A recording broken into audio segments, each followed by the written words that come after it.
Hi, good evening, everyone. My name is Gerald, and I'm very pleased to be your moderator for tonight. Thank you for joining tonight's Corporate Connect with IREIT Global.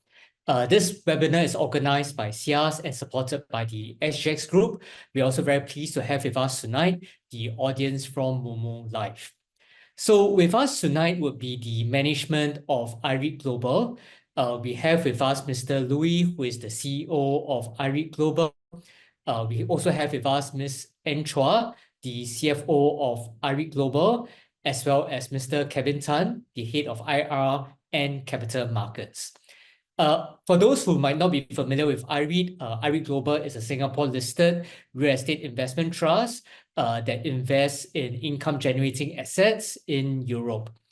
Its current portfolio will include 5 office properties in Germany, 4 in Spain, as well as 44 retail properties in France. We will have Mr. Louis from IREIT share with us more details and updates about the company later. But before we go into that, we'll kick off tonight's webinar with a sharing on market highlights. This will be by Cheong from Moomoo Singapore before we go into the corporate presentation by IREIT Global. So without further ado, I'll hand over to Cheong, who will give us the market update.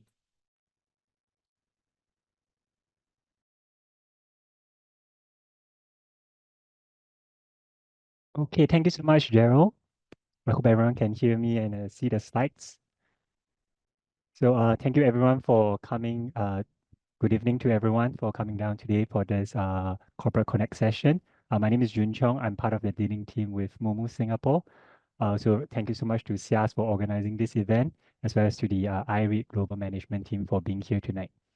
So I'll just go through some of the market highlights today, and afterwards I'll pass it back over to Gerald. So this is the first slide I have today. It's really an overview of, let me go back. It is really an overview of how the markets have done so far year to date. So we have over here, we can see that both the S&P 500 as well as the NASDAQ, they're doing really well, 20%. Yeah. The Hang Seng, of course, this is as of 10 October, so last week. So it's up about 24% as of last week. So all of the markets that you are seeing right here, a lot of markets are doing really well. Of course, there are other markets that are not doing so well. For instance, I didn't include like Korea. So Korea is down about a little less than 1%. But overall, this year has been a great year for the equity markets itself. And a lot of our investors have continued to be staying invested, especially during such a upturn for the market. So let me just go to the next slide. The next slide is really about the Singapore Straits Times Index itself. Like the previous slide I was showing, it's the Straits Times Index, our Singapore Straits Times Index, is up about 10% year to date. It's been a really long time since the STI was at this level. Probably the last time we have seen it is about 2018. So this year is up about 10% and it's really doing well, of course, mainly with part 3 of my on the slide itself, our trio of banks. So we have our DBS, OCBC, and UOB. So both OCBC and UOB, they're up about more than 20% year to date, whereas for DBS itself, it's up about 30% year to date. So the trio of banks, they're doing really, really well this year, which of course allow the Singapore Straits Times Index to go up more than 10% this year itself. And why are they doing so well really this year? I think a lot of us have been reading our newspapers, Straits Times, CNA. You have seen that all of our banks, they have reported really, really good earnings this year, which of course result in higher dividend payouts. And then we have new share price all-time high. DBS hit over 100 billion. And this is all because of the point 2 that I have here, which is on interest rates. So the higher for longer interest rate environment that we had, of course, from the start of the year to before the recent rate cut, it has been really beneficial to a lot of financial institutions, banks especially. And from there, the banks have reported good earnings. However, on the other hand, the more interest rate sensitive sectors such as REITs, they may not have been doing as well. However, as of last month in September itself, the US Federal Reserve did do a 50 basis point cut, which actually allow a lot of, in Singapore especially, a lot of our REITs to really have more gains. And we'll talk a little bit more about that, especially towards the end of the slide. And then on the next part, it's really on the US side. So the US equity market has been going higher and higher. So like I was saying, for the S&P 500 as well as the NASDAQ, they have been up more than 20% this year. Last year, they are up as well. The year before, they were up as well. So it has been doing really, really well. And a lot of investors are investing to the US market. And the first point is Magnificent Seven. That was the story last year. Everyone was talking about Magnificent Seven, and how it will be no more this year. However, for those who have been still invested in the Magnificent Seven for the US market itself, you would have seen that the Magnificent Seven has been doing still really well. If you track the index for the Magnificent Seven itself, we are not too far away from the highs of it. So even this year alone, some of the part of the Magnificent Seven, they are not doing as well. But overall, as a whole, the seven companies, the seven tech companies are still doing really, really well. Then next, we also have very similar to what is happening in Singapore itself, which is affected by the US Federal Reserve and the interest rates. So like I was mentioning, about a month back, we do have the US Federal Reserve doing their first 50 basis point cuts. And at the same time, we are also looking at a possible 25 basis cut in the next FOMC meeting. So all of this decision actually can affect the stock market itself, as well as not just in the US stock market, but as well as the Singapore market. So a lot of investors, they are looking very closely to what the US Federal Reserve is doing and how well they can actually position their portfolio based on the decisions that the US Federal Reserve will do. And then lastly, we do have this tech or AI trend. So this tech or AI trend is very similar to the Magnificent Seven that we have. Magnificent Seven is doing well. A lot of them are tech company. These days we are talking about AI. So we have the likes of NVIDIA, we have Microsoft, we have Meta. They're all doing really well share price wise. Of course, earnings wise, they're doing very well as well. A lot of them are having huge capex on their AI spending. And a lot of them are still looking to spend more next year, even though a lot of their earnings report, for those who have been following closely, they have stated that a lot of this capex spending is not generating returns yet. However, they are still continuing to push for more of this AI infrastructure because AI seems to be like the new thing that every company needs to invest on. And a lot of these big techs, they are not screaming on this. They are really going to go big spending to actually build up their AI infrastructure. And then this is where we have private companies. So private companies are, of course, companies that most people do not have access to. So the most famous one that everyone talks about would be the Elon Musk SpaceX. So they have the recent rocket launch and then the landing. So all of these are things that some investors who have access to all this, they prefer to go into this kind of private companies over what we traditionally go for, which is the AI. So there's a split between a lot of funds. Some of them are going towards tech companies slash the AI company. A lot of people are trying to invest more into all these private companies. So this is where a lot of money flow is going in between these two places, at least for the US itself. And then on market, some market outlooks, these are just some of the things that is happening, still happening, and it's things that a lot of investors should look at. So I won't go through all of them, but the important one that every investor should look out for is really the US presidential election. So it will happen next month. Depending on the result of the US election itself, a lot of investors' portfolio could be impacted positively or negatively, depending on what you're investing in. So a lot of investors should start planning on how they should strategize their portfolio or actually do some hedging if they are afraid of the volatility that comes with it. And then just on the last point itself, the China stimulus. So of course, this slide was created before Saturday. So on Saturday itself, a lot of investors were waiting for the China finance minister to talk about the stimulus that a lot of people were hoping that he would give a stimulus package. However, it came short of the stimulus package, which is why at the start of the presentation itself, I said the Hang Seng was up about 24% year to date. However, for a lot of investors, we have seen that today the Chinese market has started to come down. It's really a lot to do with the of the stimulus that was really a lot of investors were hoping that would be announced. However, the finance minister stopped short of actually giving out this stimulus figure. So investors in the China market should really focus, look at the market, see how well you can actually perform any hedging strategy, protect your portfolio during this very really volatile times. Then these are some things that I think a lot of investors should look at. The first one is gold. Gold has the point because it came down slightly.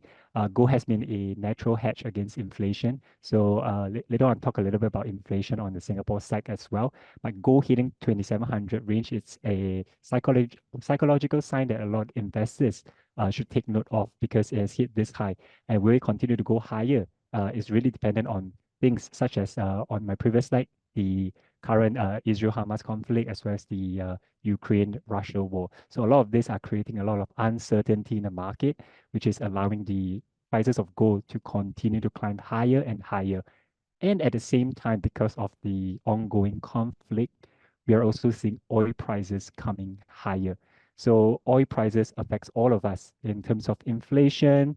For some people who have invested into companies or your offshore and marine companies, your oil companies, even your airline companies, and all of them do oil hedging, etc. So with oil prices being so volatile, it also can affect your portfolio. So oil prices have started to come higher and higher from the September lows. So these are also very important things for investors to take note of, especially as the ongoing conflict in Middle East escalates. And then next, we also have the US 10-year yield. So for those who have been following the US yield itself, after the 50 basis rate cut by the Federal Reserve, the yield went below 4%. And then everyone thought that, okay, the next rate cut will come soon, inflation will be okay, the job report will be bad, etc., etc. However, things have changed. The USU actually hit about 4.1%. It came down today a little bit, but the US 10-year, which is typically known as the risk-free rate in the US itself, has came back up above 4% itself. So with the yield going up, the bond markets have become really volatile. So those who have been holding, let's say your bonds, your bond funds, for investors who are investing into your Singapore savings bond, all of this, you have seen that the yield will start to change, especially for next month. Those who are investing in T-bills, etc. All of this will be changing because the US 10-year yield has started to go up back above 4%. And then lastly, it's US dollar, Sing dollar, because we are in Singapore. It went down below the $1.30 range, and then it swiftly came back up above $1.30. This is a psychological level for a lot of people. We have seen that a lot of the Singapore stocks, they have started to come down a little bit as Sing dollar starts to weaken. And then at the same time, you have seen a lot of these USU products that started to go up. Of course, they move in hand to hand. So this psychological level of 1.3, it really reflects that a lot of these emerging markets that were on a high or on an uptrend started to come down. So this 1.3 level is one that a lot of investors are looking at and how they can manage their portfolio based on this. So these are just some figures, of course, all of us can see. This is from the Bureau of Labor Statistics in the US itself. So CPI higher than consensus, jobless claims higher than consensus, the unemployment rate lower than consensus. So all of these data points are really things that is moving the market these days. It has become a lot of, the markets itself have become very data driven these days. All of this economic data that comes out will impact your portfolio, depending on whether you are investing in such products. However, overall, the market itself is really following a lot of these data points, especially the FOMC, the Federal Reserve meeting itself, where they did the first 50 basis point cut. So for the next FOMC meeting, which is in November itself, right now it's about nearly 90% chance of a 25 basis cut by a lot of futures traders. Of course, now it has gone down a little lower. It's about 80 over percent. So a lot of investors should really be focusing on FOMC, what kind of decision Mr. Jerome Powell, the chairman of the US Federal Reserve, what he will be doing and how the markets will react based on the decision made by during the meeting itself. So this slides, this market update slides is really on our Singapore S-REITs and why investors need to look into this. Because just for quarter 3 alone, I will just use the IH one. Singapore REITs, actually the IHS REITs have been up about 14.7%. This is especially after the US Federal Reserve did the 50 basis point cut. So REITs being a really interest rate sensitive sector, it's really reliant on interest rates. So a lot of us here today, we are REITs investors. We should definitely focus on the FOMC meeting this coming November itself.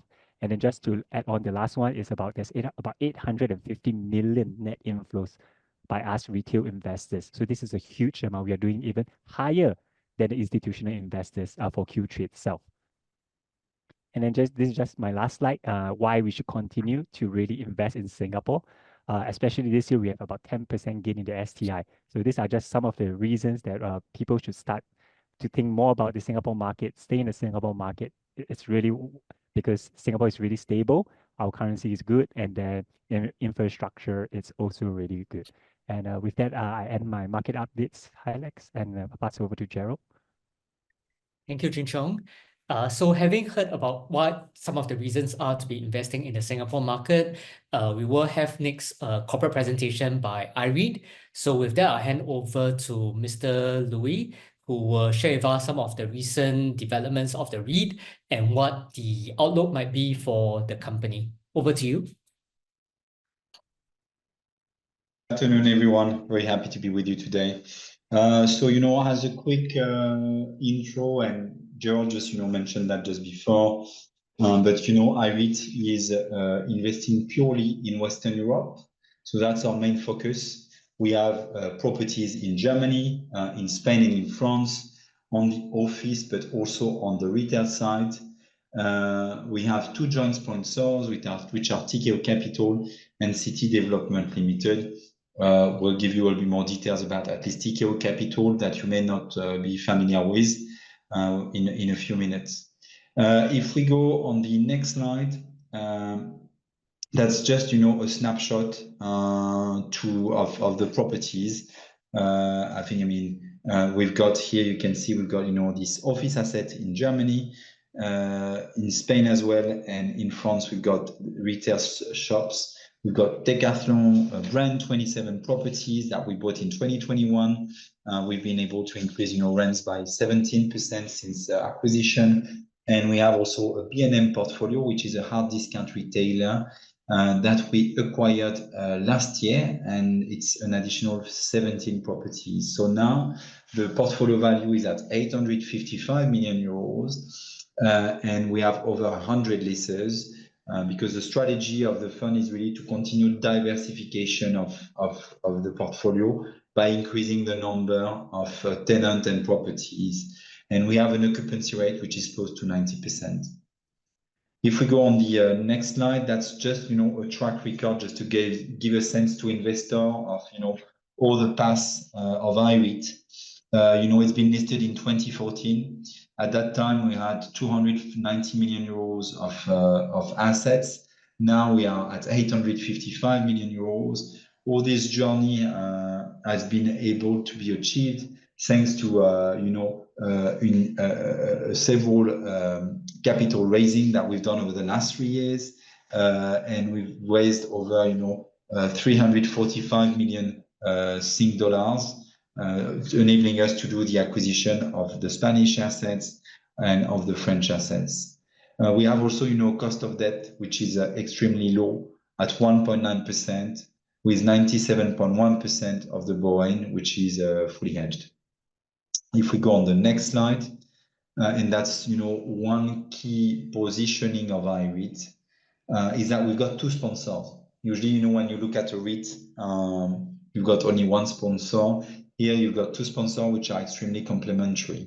One side you've got TKO Capital, which is a global alternative asset management group with 46 billion euros of asset under management, and they have staff and offices across Europe.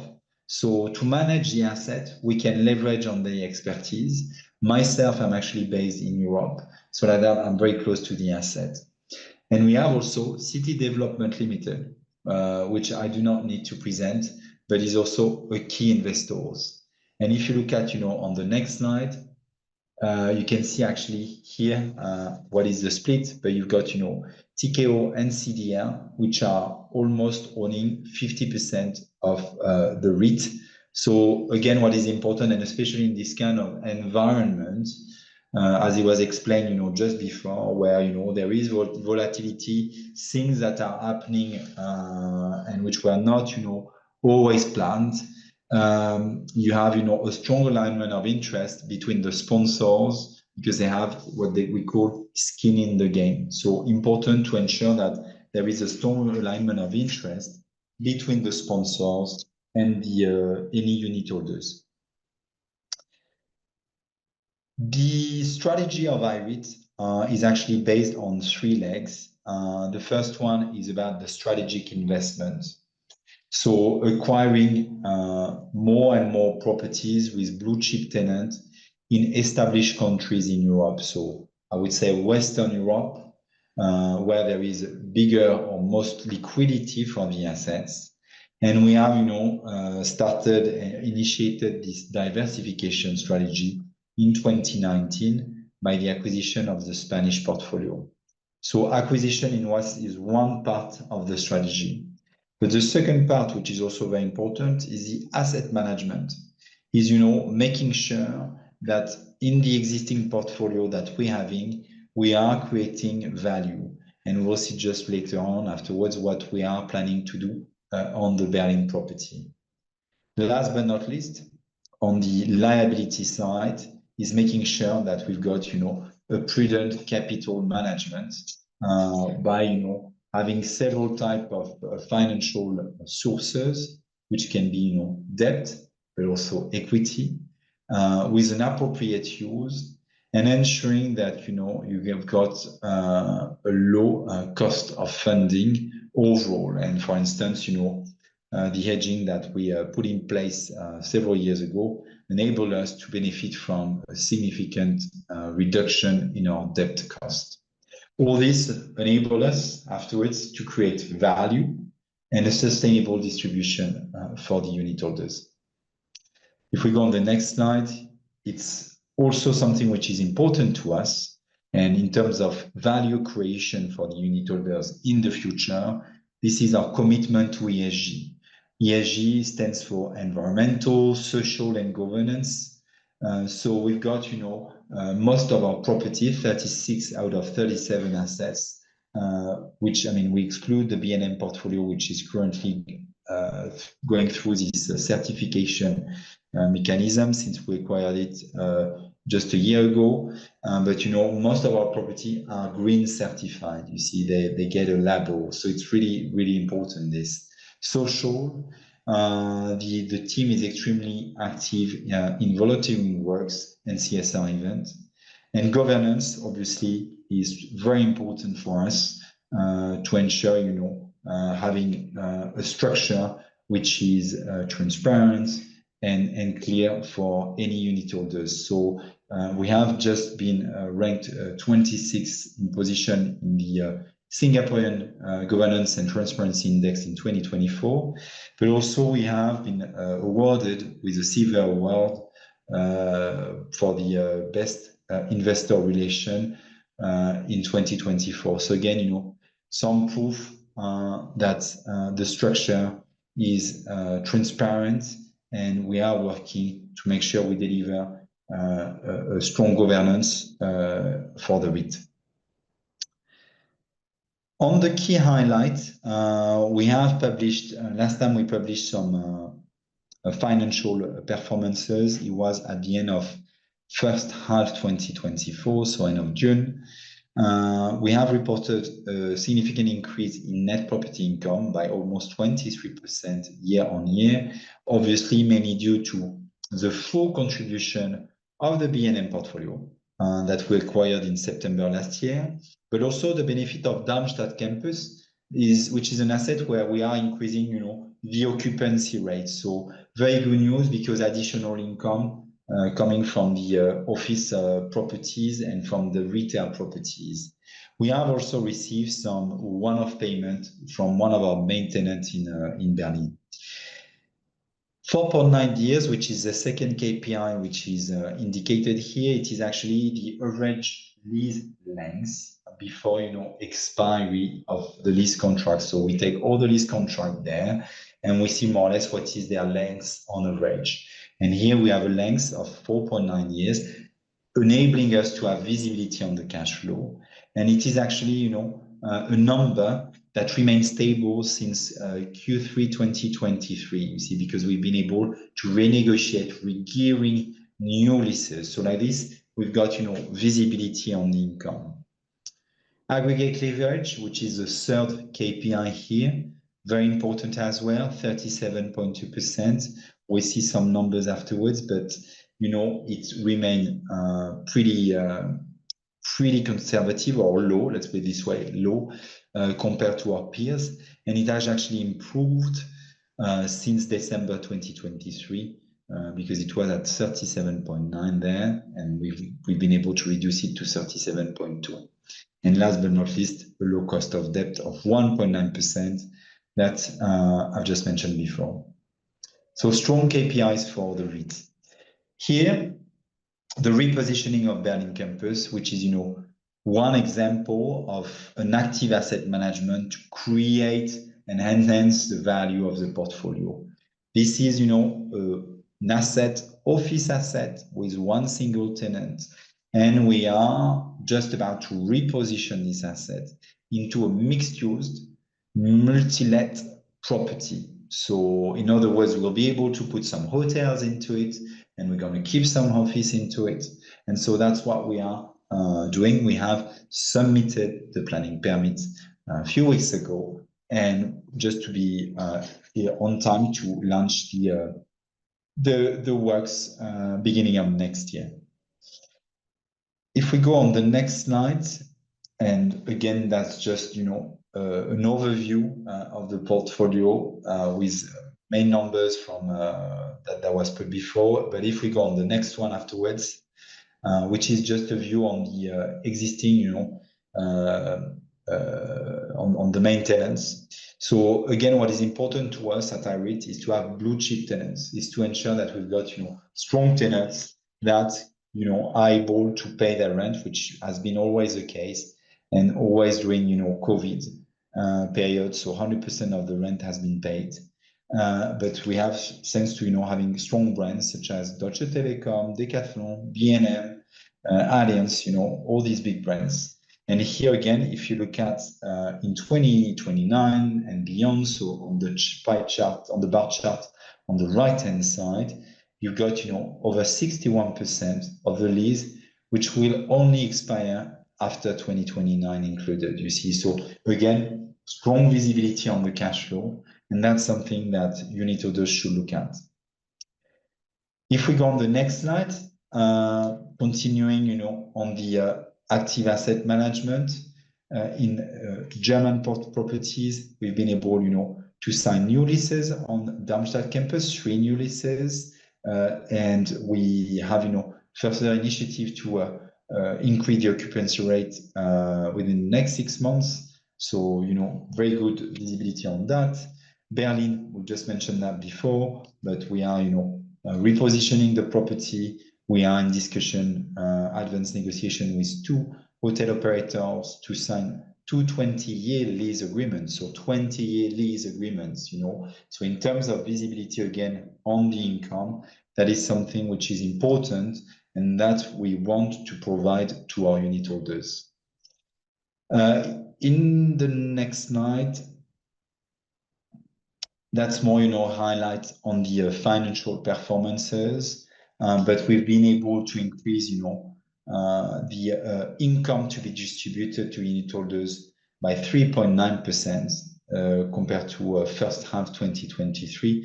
And again, that's related to higher net property income due to the full contribution of the B&M portfolio, and no longer some rent-free period that we had on some of the assets when we have, re-geared leases or attracted new tenants into the property.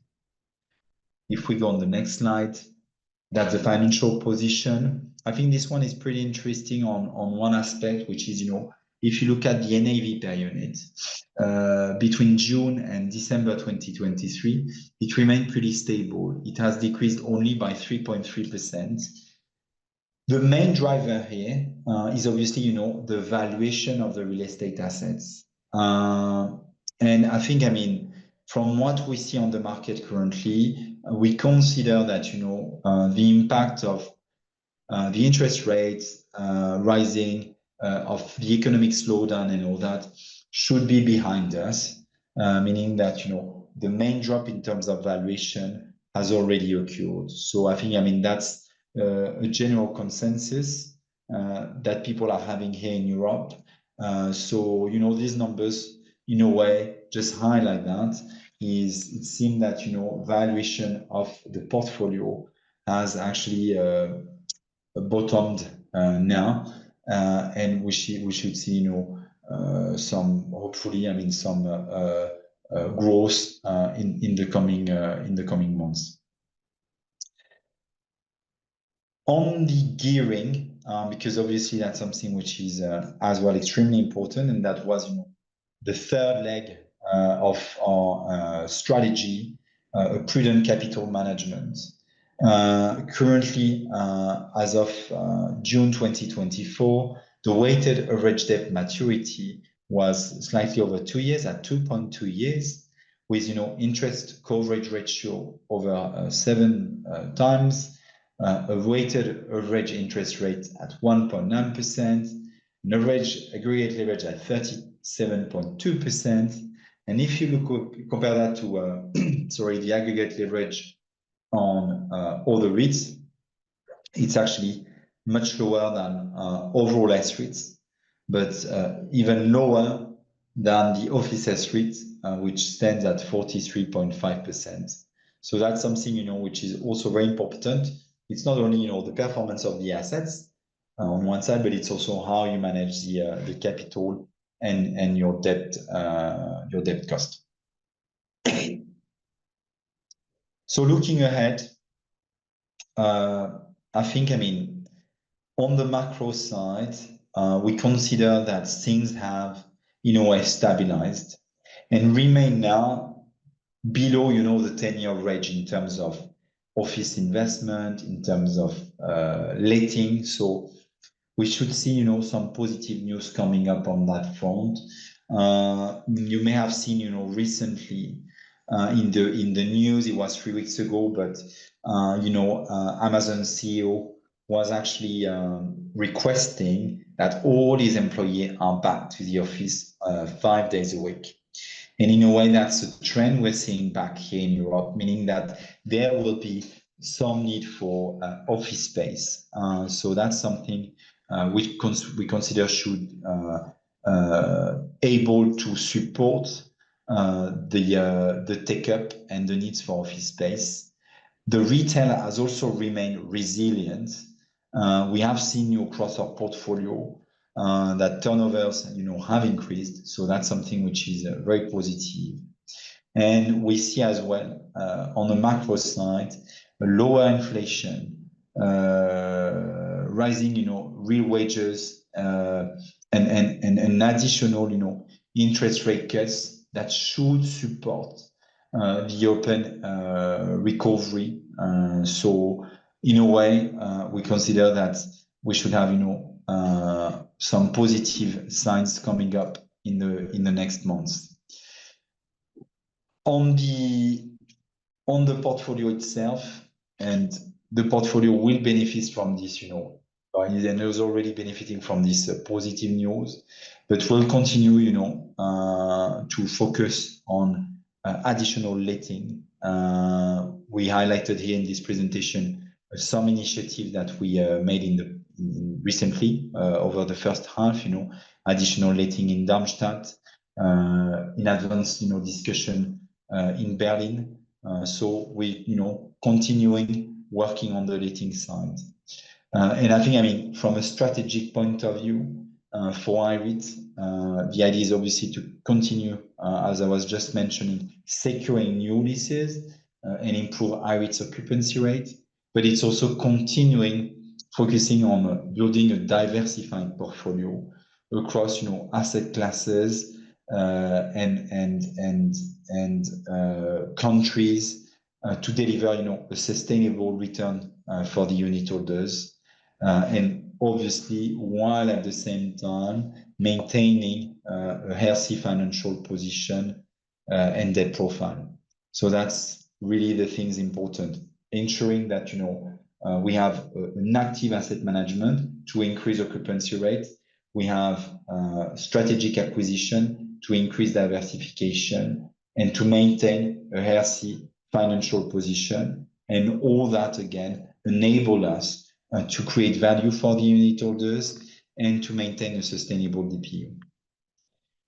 Right, I will stop here now and I will hand it back to Gerald to moderate any question. Many thanks all for joining again. Thank you, Louis, for the sharing. So for the participants who have joined us tonight, do put in your questions into the Q&A box, and we'll be taking your questions over tonight's Q&A session. But before that, we actually have got some pre-submitted questions from participants. What I will start with would be to go through some of the performance of your portfolio. And I think there have been a lot of questions about the Berlin campus. Maybe you can share with us what would be the prospects of the Berlin campus, especially when the lease expires for the main tenant. Are there any promising leads for the leasing of this space so far? Yeah, so I think obviously it's a key property. So the current tenant is vacating at the end of the year. They have paid a lump sum amount of 15.5 million euros, as we just showing here, which equals to 16 months of rental income. And we are currently discussing in advanced negotiation with 2 hotel operators to sign 2 lease contracts for roughly 25% of the space of the property. So that the plan is really to move this property from single-use, single-let building into a multi-use, multi-let building. So this will have an impact, positive impact on the diversification and on the income, once it's repositioned. Okay, I think more broadly, can you maybe share?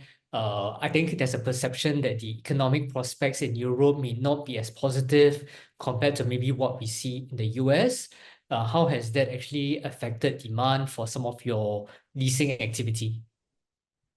It's true there has been obviously a slowdown in Europe, and demand for for additional space has dropped, but we've been seeing over the last 4, 5, even 6 months we've been seeing a pickup.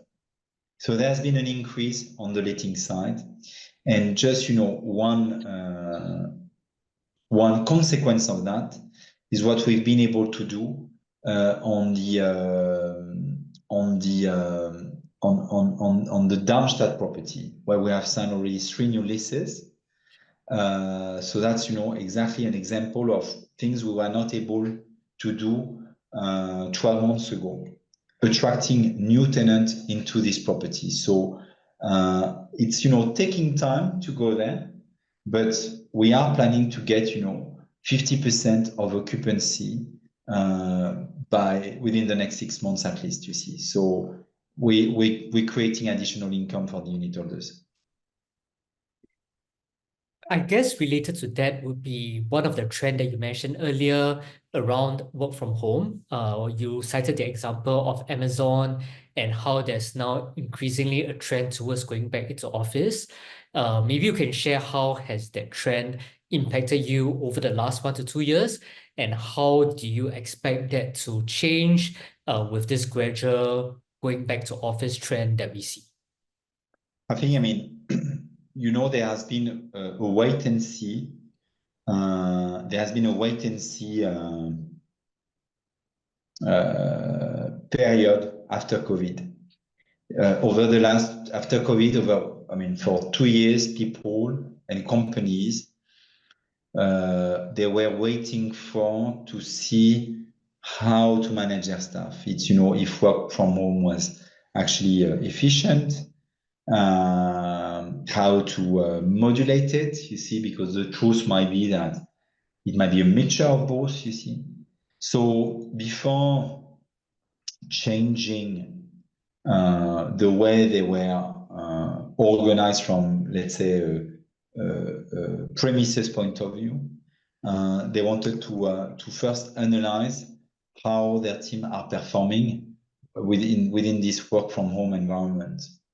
And I think, now that they see that work from home is something which is obviously important, they also consider that making sure having their staff coming regularly to the office, creating, some team spirit with people going to the office, meeting and, spending time together, it's something which is important for the team. And as you know, senior leaders or people who are taking decisions within corporates, I think that that's something that they acknowledge. I was mentioning, Gerald, you were mentioning that, I was mentioning, Amazon as an example, Amazon CEO who, called all his employees to come back to the office. So we're talking here about 300,000 people worldwide. I think, Amazon is, a tech company. They've got all the artificial intelligence, all the softwares, all the technology that usually a company requires to work in the best way, in the most performing way from home. And even these people, actually, they're now, calling all their employees back to the office.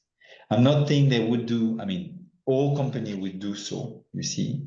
But I think the reality is that office, and we do have the conviction that office would remain a key asset class in the coming years and in the future, because we are all, social animals. We need to talk to people. We need to interact with people. We need to laugh. We need to think with people, you see. So again, all this will support the office demand. Okay, and maybe just rounding up this macro discussion with a question around how has the Ukraine crisis actually impacted your REIT over the past few years? In a way, very limited or indirectly. And the reason is very simple, is we made the choice to stay invested into Western Europe. You see, so we're not in Eastern Europe. So we're not close to a Ukraine border. The second thing as well is obviously when we talk about the Ukrainian war, we're talking as well about the increase in terms of utility bills, gas costs, and all that.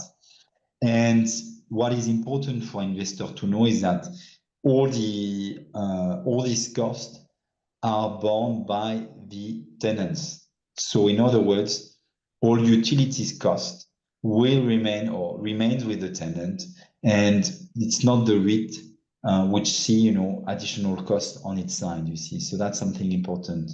So again, to answer to your question, Gerald, it had a limited effect because we are far from Ukraine border, and we have all the costs related to utility supplies, which are borne by the tenants.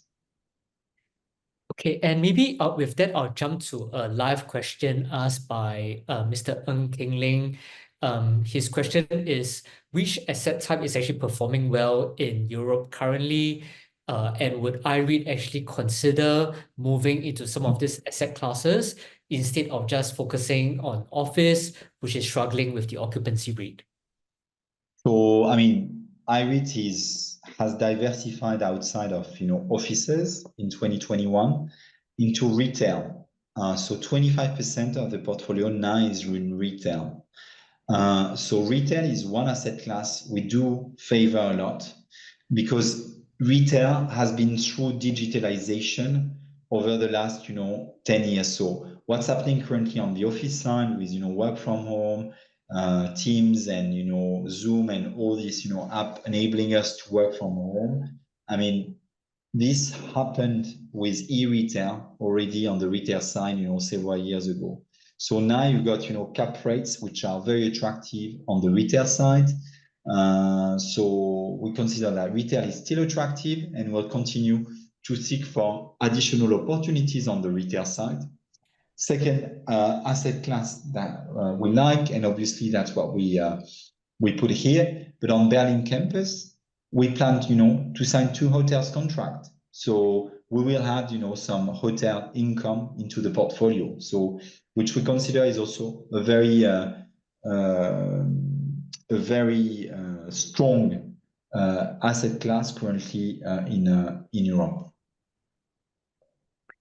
Okay, and I guess with that, I'll jump into a question by Vikesh, also a live question. You mentioned about office and then diversifying into retail and now hotels. Is it the goal of IREIT to be diversified in terms of the tenant exposure? Because you seem to be going into quite a number of different end markets. I think what Vikesh also noticed is that you have also recently added a data center into your portfolio.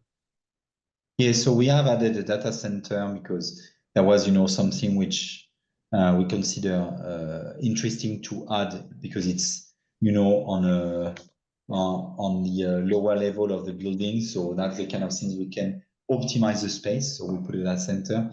But yes, it's, you know, to increase, to continue the diversification. I think on one slide here we had, you know, we showed that initially when IREIT has been created, there were, you know, over 70% of the income, which was related to 2 tenants. So it was Deutsche Rental Versicherung, and the other one was Deutsche Telekom, you see. And now, I mean, that's actually at the top left side of this slide. And now, I mean, it was 77%, you see.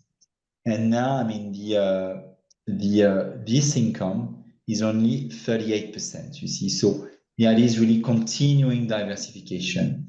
It does take time because there has been, you know, COVID coming up, then there has been, you know, the economical slowdown, but Decathlon, B&M are the, you know, the example of things we can add and which creates value for the investors, you see.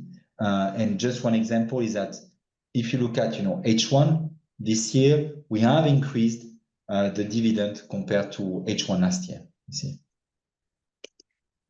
Okay, and maybe just on the point of dividend, jumping back to a question about your Berlin campus, Denise has a question around how will your DPU be potentially impacted by the reposition of the Berlin campus, and for how long is this expected to be impacting your distributions? Yeah, so the Berlin is currently, you know, representing more or less 20% of the total income. So, you know, when the tenant will vacate the property, it will have an impact on the DPU. Obviously, the management is also looking at, you know, ways to mitigate this drop in DPU. But what is also important is to look at, you know, on the long-term trend, because currently the existing rent can be doubled, you see, compared to what we have now, you see. So the location has improved a lot. So I agree, maybe in the short term, you know, there might be some impact on the DPU, but on the long run, this is actually something that would create a lot of value for the REIT. Okay, and I guess moving on to a question about your balance sheet, what has been often talked about over the past few months is really the interest rate cuts by the different central banks. How will declining interest rates actually affect or potentially benefit IREIT? I think, I mean, you know, in a way, so far we have benefited from hedging all the debt, 97.1%, you see. So we have currently, I mean, in a way, I don't care if, you know, it went up or down over the last, you know, years.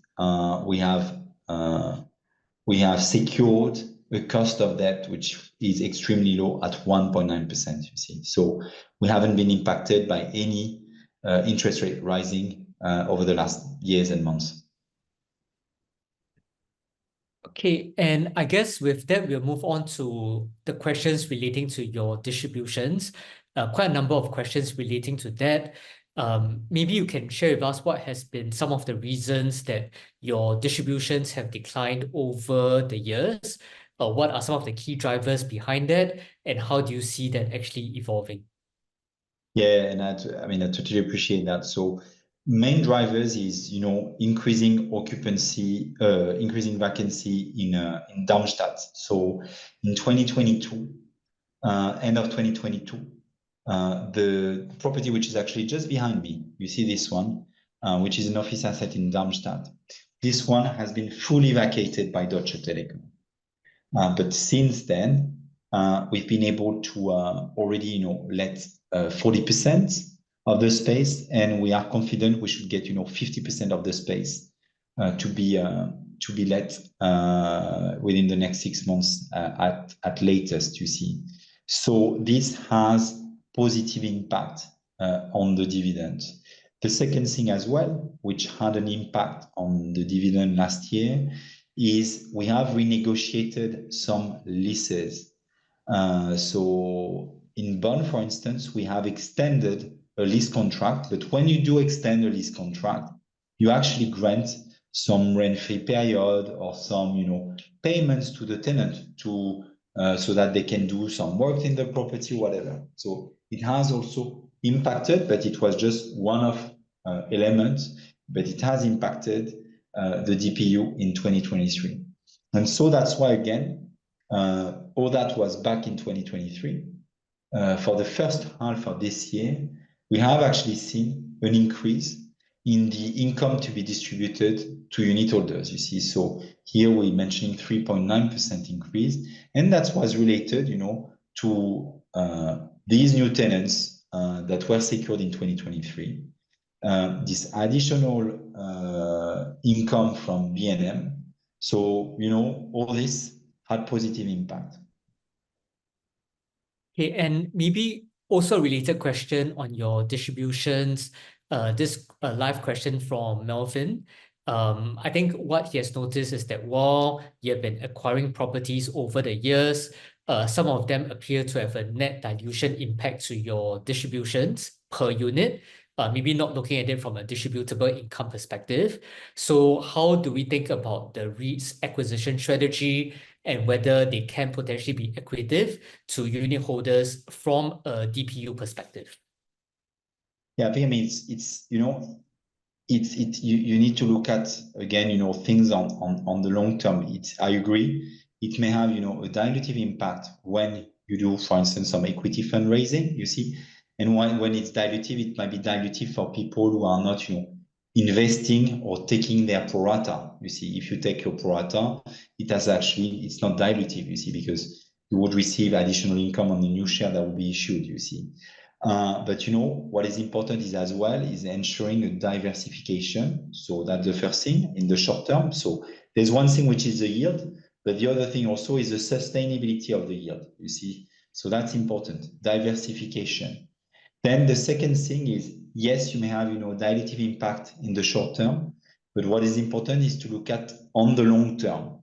And again, if we look at, the Decathlon portfolio, rents have increased by 17% since the acquisition, 17%, you see. So that's something that also needs to be looked at, and we should not only look at it on a very short-term basis.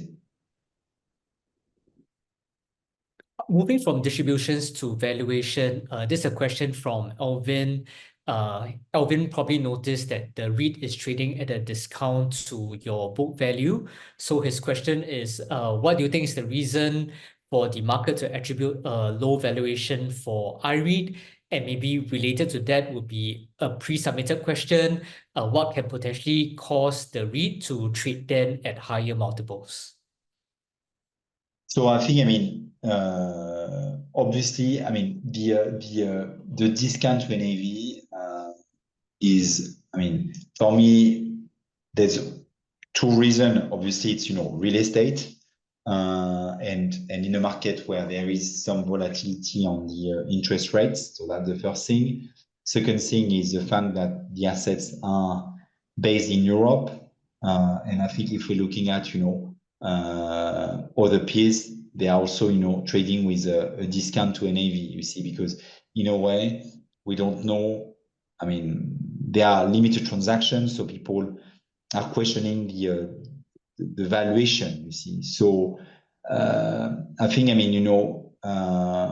what is important is to look at really the engine and what's happening on the ground, because a discount to a valuation, but valuation is something which is in a way subjective in this kind of market where there is a limited amount of transaction. I think, that's something that, we should be cautious, you see. So I think, again, I would suggest, looking at more what's happening really on the ground, what we are securing in terms of tenant and all this.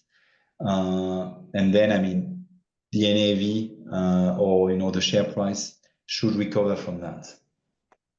Okay. And maybe just as a final question from King Ling, he noticed that you expanded your investment mandate into logistics a few years ago, but may not have made significant acquisitions within the logistics space. So what is actually holding you back from acquiring assets within this end market? It's, it relates to finding opportunities which might not be too dilutive for the portfolio, you see. So if I take an example, but if you buy some properties on the logistics side currently, you might be at cap rates around 4.5%, you see. So then, it would have, versus the cost of debt, it would have, it will be a significant dilution in terms of income for the unit holders, you see. So that's mainly the reason it remained, too expensive for the REIT to acquire so far. Okay, thank you so much for answering those questions. Do you have any final messages to share with the participants of our webinar tonight? No, I think it was really good. Thanks for coming over and looking forward to answering any other question in the future. Many thanks. Thank you so much, Louis, for your sharing. So with that, we will end tonight's Corporate Connect seminar. For the participants who have joined us tonight, we hope that you found this Corporate Connect session helpful. And if you've got any further questions, do feel free to reach out to the investor relations team of the REIT directly. In case you missed any part of tonight's session, you can rewatch the webinar on SIAS Facebook and YouTube channels. For those of you who are new to Corporate Connect, this is our bi-weekly webinar. You can visit the SIAS website to get updates on our upcoming investor education programs, as well as initiatives. Our next Corporate Connect webinar will be on the 22nd of October, and this will be with United Hampshire US REIT. You may also share with us what are some of the other listed companies that you want to be hearing from. So with that, thank you so much for joining our session tonight. I hope you have a very pleasant evening. Thank you. Thanks.